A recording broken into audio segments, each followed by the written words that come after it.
أشهد أن لا إله إلا الله وحده لا شريك له وأشهد أن سيدنا وسندنا ونبينا ومولانا محمدا عبده ورسوله صلى الله تعالى عليه وعلى آله وأصحابه وبارك وسلم تسليما كثيرا. أما بعد فأعوذ بالله من الشيطان الرجيم. بسم الله الرحمن الرحيم. قد أفلح المؤمنون الذين هم في صلاتهم خاشعون والذين هم عن اللغو معرضون والذين هم للزكاة فاعلون. آمنت بالله صدق الله مولانا العظيم وصدق رسوله النبي الكريم ونحن على ذلك من الشاهدين والشاكرين والحمد لله رب العالمین. بزرگان محترم اور برادران عزیز، سورہ مومنون کی ابتدائی آیتوں میں اللہ تبارک و تعالی نے مومنوں کی فلاح کے لیے جو ضروری کام ہیں وہ بیان فرمائے ہیں. ان میں سے ایک یہ ہے کہ والذین هم للزکاۃ فاعلون، کہ فلاح یافتہ مومن وہ ہیں جو زکوٰۃ انجام دینے والے ہیں. اس کی تشریح کرتے ہوئے گزشتہ سے پیوستہ جمعہ میں نے زکوٰۃ کے کچھ مسائل بیان کیے تھے، اور اس سے پہلے زکوٰۃ کی اہمیت اور اس کے ادا نہ کرنے کی سنگینی جو قرآن و حدیث میں وارد ہوئی ہے اس کا تذکرہ کیا تھا. زکوٰۃ دین کا ایک اہم ستون ہے اور فرض عین ہے ہر اس شخص کے اوپر جو صاحب نصاب ہو، اور اس کے ترک کرنے پر بڑی سخت وعیدیں ہیں. الحمدللہ مسلمانوں کی ایک بڑی تعداد زکوٰۃ کی اہمیت کو سمجھتی ہے اور اپنے اپنے طریقے پر زکوٰۃ ادا کرنے کی کوشش بھی کرتے ہیں، لیکن ناواقفیت اتنی زیادہ ہمارے معاشرے میں عام ہے، خاص طور سے دین کے مسائل کے بارے میں، کہ جو موٹی موٹی باتیں پہلے ہر عام مسلمان کو معلوم ہوا کرتی تھی، اب اچھے خاصے پڑھے لکھے تعلیم یافتہ لوگوں کو بھی ان کا پتہ نہیں ہوتا. حالانکہ نبی کریم سرور دو عالم صلی اللہ علیہ وسلم کا ارشاد جو ہے کہ طلب العلم فریضۃ علی کل مسلم، اتنا علم حاصل کرنا جس سے کہ انسان اپنے فرائض و واجبات ادا کر سکے، یہ ہر مسلمان کے ذمہ فرض ہے. تو اگر کوئی شخص صاحب نصاب ہے تو اس کے ذمہ واجب ہے، فرض ہے کہ وہ زکوٰۃ کے صحیح مسائل معلوم کرنے کی کوشش کرے اور اتنے معلوم کر لے کہ وہ زکوٰۃ کا صحیح فریضہ انجام دے سکے.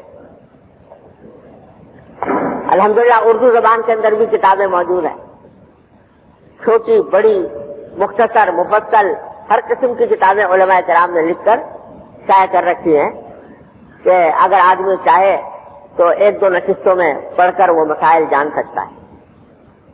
لیکن افسوس ہے کہ غفلت، لاپرواہی، ناواقفیت اتنی زیادہ پھیل گئی ہے کہ چھوٹے چھوٹے مسائل بھی لوگوں کو معلوم نہیں ہوتے اور اس میں غلطیاں کرتے. کیونکہ مسائل کا علم نہیں اور احکام زکوٰۃ سے واقفیت نہیں، اس لیے ہوتا یہ ہے کہ اگر کوئی شخص زکوٰۃ نکالنا بھی چاہتا ہے تو بجائے اس کے کہ وہ ٹھیک ٹھیک حساب کر کے نکالے، محض اندازے سے نکال دیا،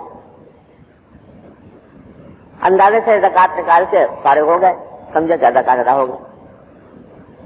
حالانکہ ہر مسلمان کے ذمہ فرض ہے کہ وہ اپنے سارے قابل زکوٰۃ اثاثوں کا حساب پوری طرح کرے اور اس کا ٹھیک ٹھیک حساب کر کے زکات نکالیں. کیونکہ اگر کوئی زکات کا حصہ واجب تھا اور ادا نہیں ہوا تو حدیث میں آتا ہے کہ زکات کا جو حصہ کسی مال میں جا کر مل جاتا ہے اس مال کو برباد کر ڈالتا ہے. یعنی اگر زکات کچھ کم ادا کی آپ نے اور زکات جو واجب ادا کرنی چاہیے تھی اس کا کچھ حصہ آپ کے مال میں مل گیا جا کر اور آپ نے استعمال کر لیا تو فرمایا کہ اس کو برباد کر ڈالتا ہے.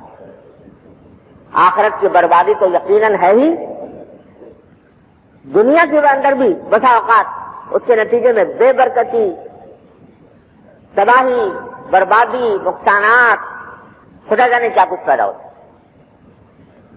تو اس واسطے بہت اہتمام کے ساتھ ہر مسلمان کو چاہیے کہ زکات کے احکام معلوم کرے.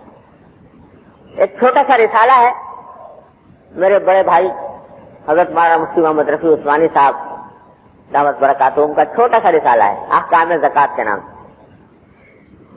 وہ ایسا ہے کہ اگر آپ چاہیں تو 1-1.5 گھنٹے میں بیٹھ کے پڑھ سکتے ہیں, 2 گھنٹے شاید لگ جائیں اگر ذرا غور سے پڑھیں گے.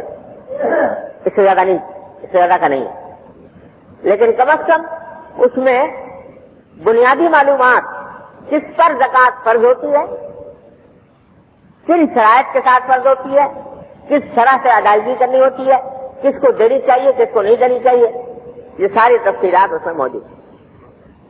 تو میں مشورہ دوں گا کہ آپ برائے کرم ہر مسلمان اس کا مطالعہ کریں تاکہ مسائل سے معلوم ہو جائے. ایک مسئلہ جو پچھلے بیان میں مدثر پیوست کا جمعہ میں عرض کیا تھا اس کی تھوڑی سی وضاحت اس وقت کر دوں, کیونکہ بیان کے بعد کئی ساتھیوں نے سوالات کیے تو معلوم ہوا کہ وہ بات پوری طرح واضح نہیں ہو سکی. شاید میرے بیان میں کچھ کوتاہی رہی جس کی وجہ سے لوگوں کو سمجھنے میں دشواری پیش آئی. اس کی وضاحت کر دوں.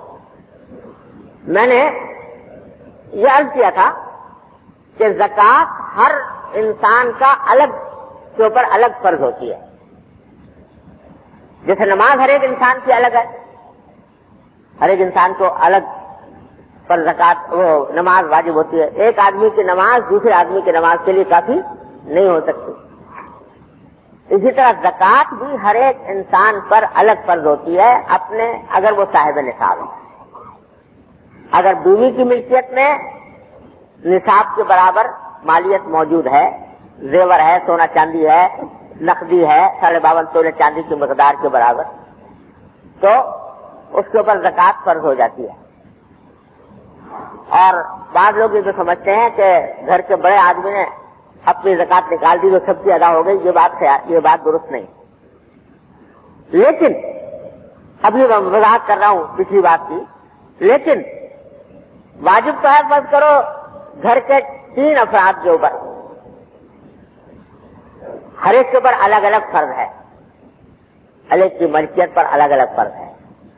لیکن اگر ان میں سے کوئی شخص دوسرے کو اجازت دے دے کہ بھئی میں آپ کو اجازت دیتا ہوں کہ آپ میری طرف سے زکات ادا کر دیجیے, اور پھر وہ اس کی طرف سے زکات ادا کر دے, اپنے پیسے سے کر دے چاہے, تو بھی زکات ادا ہو جاتی. مثلا ایک باپ ہے اور اس کے 3 بیٹے بالغ ہیں اور تینوں صاحب نصاب ہیں, یعنی ہر ایک کی ملکیت میں الگ الگ بھی 52 تولے چاندی کی مالیت کا سامان کے قابل زکات اثاثے موجود ہیں. اب ان میں سے ہر ایک شخص پر الگ الگ فرض ہے, باپ پر الگ, تینوں بیٹوں پر الگ. لیکن اگر بیٹوں کی طرف سے باپ اپنے مال سے زکات ادا کرنا چاہے تو کر سکتا ہے بشرطے کہ تینوں کی اجازت ہو. جن کی طرف سے زکات ادا کر رہا ہے وہ ان کو بتا دے کہ بھائی میں تمہاری طرف سے زکات ادا کر رہا ہوں, تمہاری طرف سے اجازت ہے, وہ کہتے ہیں ہاں اجازت ہے. اب یہ اپنے مال سے اگر ادا کر دے تو ان کی زکات بھی ادا ہو جائے گی. شوہر ہے, بیوی ہے, اب شوہر کے پاس بھی نصاب ہے، صاحب نصاب ہے، اور بیوی بھی صاحب نصاب ہے. بیوی کے پاس عام طور سے ہوتا ہے خواتین کے یہاں کہ ان کے پاس اور تو کچھ ہوتا نہیں ہے، زیور ہوتا ہے بیچاریوں کے پاس. تو وہ زیور جو ہے وہ اتنا ہے کہ جس کے اوپر زکوٰۃ فرض ہو جاتی ہے. لیکن اب زکوٰۃ ادا کرنے کے لیے ان کے پاس نقدی پیسے نہیں، تو وہ اپنے شوہر کو مجبور تو نہیں کر سکتی، لیکن شوہر اگر چاہے کہ بھئی میں تمہاری زکوٰۃ میں ادا کر دیتا ہوں اور بیوی اس کو اجازت دے دے، تو شوہر اگر اپنے پیسوں سے بھی زکوٰۃ ادا کر دے گا تو بیوی کی زکوٰۃ ادا ہو جائے گی. لیکن اگر فرض کرو شوہر کوئی بخیل قسم کا ہے جو بیوی کی زکوٰۃ ادا کرنے پر آمادہ نہیں ہوتا، تو بیوی پر زکوٰۃ ادا کرنا پھر بھی فرض ہوگا، چاہے اس کے لیے اس کو زیور فروخت کیوں نہ کرنا پڑے. البتہ ایسے مواقع پر شوہر کو یہ چاہیے، تو بیچاری کا اور کوئی ذریعہ آمدنی ہے نہیں، لہذا اس کو چاہیے کہ ان کی طرف سے زکوٰۃ ادا کر دے اور اسے اجازت بھی لے لے. لیکن اگر نہ کرے بالفرض تو اس کی زکوٰۃ واجب ہے، چاہے اس کے لیے زیور فروخت کرنا پڑے. اللہ تبارک و تعالیٰ نے یہ فریضہ ایسا عائد کیا ہے. حدیث میں آتا ہے کہ ایک مرتبہ رسول کریم صلی اللہ علیہ وسلم نے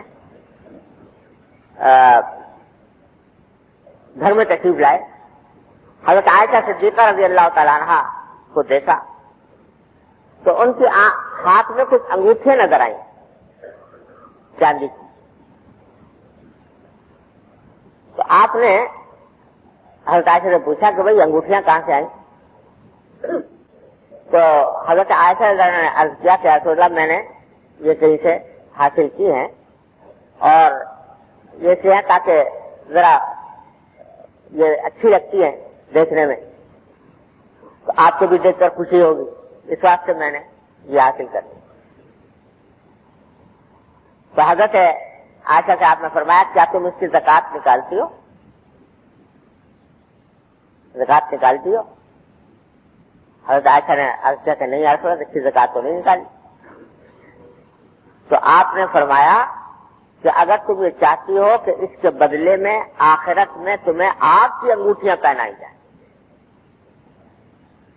تو بے شک زکوٰۃ نہ نکالو، لیکن اگر آپ کی انگوٹھی پہننے سے بچنا ہے تو پھر اس کی زکوٰۃ بھی ادا کرو. اس کی تاکید فرمائی رسول کریم صلی اللہ علیہ وسلم زیور کے بارے میں. تو اس واسطے خواتین کے یہاں کے معاملے میں خاص طور پر اس بات کا لحاظ ہونا چاہیے کہ وہ اگر ان کے پاس زیور ہے بشرطے کہ ان کی ملکیت میں ہو. یہ بھی ہمارے معاشرے میں ایک عجیب فساد پھیلا ہوا ہے کہ ملکیتوں کا تعین ہی نہیں ہوتا. یہ ہے کس کا؟ بس الٹا آ رہا ہے گھر میں سامان اور یہ پتہ نہیں کہ وہ ملکیت کس کی ہے. اس کے نتیجے میں بعد میں جب کبھی موقع آتا ہے تقسیم وغیرہ کا یا میراث تقسیم ہونے کا وقت آتا ہے تو جھگڑے کھڑے ہو جاتے ہیں. شریعت کا حکم یہ ہے کہ ہر چیز انسان کی واضح ہونی چاہیے، کون سی چیز میری ملکیت میں کون سی چیز نہیں ہے. اب مثلا اس کے بارے میں تھوڑی سی وضاحت یہ کر لوں کہ شادی بیاہ کے موقع پر جب شادی ہوتی ہے تو لڑکے والے بھی زیور چڑھاتے ہیں کچھ اور لڑکی والے بھی چڑھاتے ہیں. لڑکی والے جہیز میں زیور دیتے ہیں عام طور سے ہمارے معاشرے میں، اور لڑکے والے جو ہیں وہ بھی زیور بناتے ہیں آنے والی دلہن کے لیے. تو جہاں تک لڑکی والوں کے چڑھائے ہوئے زیور کا تعلق ہے وہ تو 100% ملکیت ہوتا ہے لڑکی، جو لڑکی والوں نے چڑھائے وہ لڑکی کی ملکیت ہے اور اس میں کوئی اور شبے کی بات نہیں. لیکن جو زیور لڑکے کی طرف سے چڑھایا جاتا ہے وہ دلہن کی ملکیت نہیں ہوتا، بلکہ وہ ایک طرح سے عاریتن دیا جاتا ہے. لوگوں کو یہ بات بڑی اچنبھی لگتی ہے. اچنبھی اس بات سے لگتی ہے کہ مسائل سے واقفیت ہی نہیں ہے تو اچنبھی لگتی ہے. اور اگر لوگ کہیں گے وہ تو چڑھایا گیا تھا شادی کے موقع پر تو لڑکی کو دیا گیا تھا تو لڑکی ہو گئی مالک اس کی. لیکن اگر خدا نہ کرے طلاق ولاق ہونے لگے یا ان میں سے کسی کا انتقال ہو جائے اسے دیکھو سارے باتیں دھری رہ جاتی ہیں. جی وہ تو ہم نے چڑھایا تھا ہمیں واپس ملنا چاہیے. اس کا مطالبہ فوراً شروع ہو جاتا ہے. وہ تو ہم نے چڑھایا تھا ہمیں واپس ملنا چاہیے. وہ طلاق ہو گئی یا واپس دو. اگر اس کی ملکیت ہو گئی تو واپسی کا مطالبہ کیوں؟ اگر طلاق کے بعد یا مرنے کے بعد اس کو واپس لینا ہے تو پھر ملکیت کیسے ہوئی؟ اس سے پتہ چلا کہ ملکیت نہیں ہوتی, وہ استعمال کے لیے دیا جاتا ہے بیوی کو یا دلہن کو لڑکے والوں کی طرف. اس کا مالک لڑکا ہے, لہذا زکات بھی اس کی لڑکے پر فرض ہے. کیا استعمال کر رہی ہو بیوی, صبح شام وہی پہنتی ہے وہی استعمال کرتی ہے, لیکن زکات اس کی فرض ہوگی شوہر کے ذمے اس واسطے کے مالک وہ ہے. ہاں اگر کسی وقت شوہر یہ کہہ دے کہ بھائی یہ زیور جو میں نے چڑھایا ہے یہ اب میرا نہیں ہے, جو تمہارا ہے, بس تم جانو تمہارا کام جانو. میں اگر مر گیا تو بھی تمہارا, طلاق ہو گئی تو بھی تمہارا, اور میری طرف میرا اب اس کے اوپر کوئی مطالبہ نہیں ہے, اور نہ آئندہ دل میں یہ خیال لائے کہ مجھے واپس لینا ہے. اس کو مالک بنا دے تو پھر بے شک وہ مالک بن جائے گا, اور پھر اس کی زکات بھی اسی کے اوپر فرض ہوگی. لیکن اس کے بعد پھر یہ دماغ میں نہ رہے تو خدا نہ کرے اگر طلاق ہو گئی, خدا نہ کرے موت ہو گئی تو پھر مطالبے کا حق نہیں رہے گا, وہ پھر اسی کا ہے. وہ جو چاہے کرے وہ خود پہنے, فروخت کرے, پیسے حاصل کرے, جو چاہے کرے, وہ مالک ہے اس. یہ اس وقت ہوگا جب شوہر صراحتاً کہہ دے کہ یہ میری ملکیت سے نکل گیا, تمہاری ملکیت ہوگی. اب اور یہی وجہ ہے کہ یہ بھی جائز ہے کہ شوہر وہ زیور جو ہے مہر کے اندر اس کی ملکیت کر. بس کرو مہر جو ہے 50,000 روپے کا, تو زیور بھی چڑھایا گیا. جب زیور چڑھایا گیا تو اس وقت میں کوئی صراحت کیونکہ نہیں تھی, لہٰذا وہ ابھی تک لڑکے ہی کی ملکیت. اب اگر وہ یہ کہہ دے کہ جو زیور میں نے چڑھایا ہے یہ میں مہر میں لگاتا ہوں تمہارے, جو تمہارا مہر کا حصہ ہے, تو 50,000 روپے اگر مہر مقرر ہوا تھا 50,000 روپے کا زیور دے دیا, مہر پورا ادا ہو, اب وہ مالک بن. اس صورت میں زکات بھی اس پر فرض. ہر چیز میں معاملہ یہی ہے کہ جو شخص جس چیز کا مالک ہے اس کی زکات اس میں فرض. ہاں دوسرا آدمی اگر اس کی طرف سے رضاکارانہ طور پر زکات دے دے, اس کی اجازت سے زکات ادا ہو جائے گی. بیوی کی طرف سے شوہر دے دے, اولاد کی طرف سے باپ دے دے, تو زکات ادا ہو جائے گی بشرطے کہ اجازت ہو. بغیر اجازت کے نہیں ہوگی, اس واسطے کہ یہ اس کا اپنا فریضہ ہے.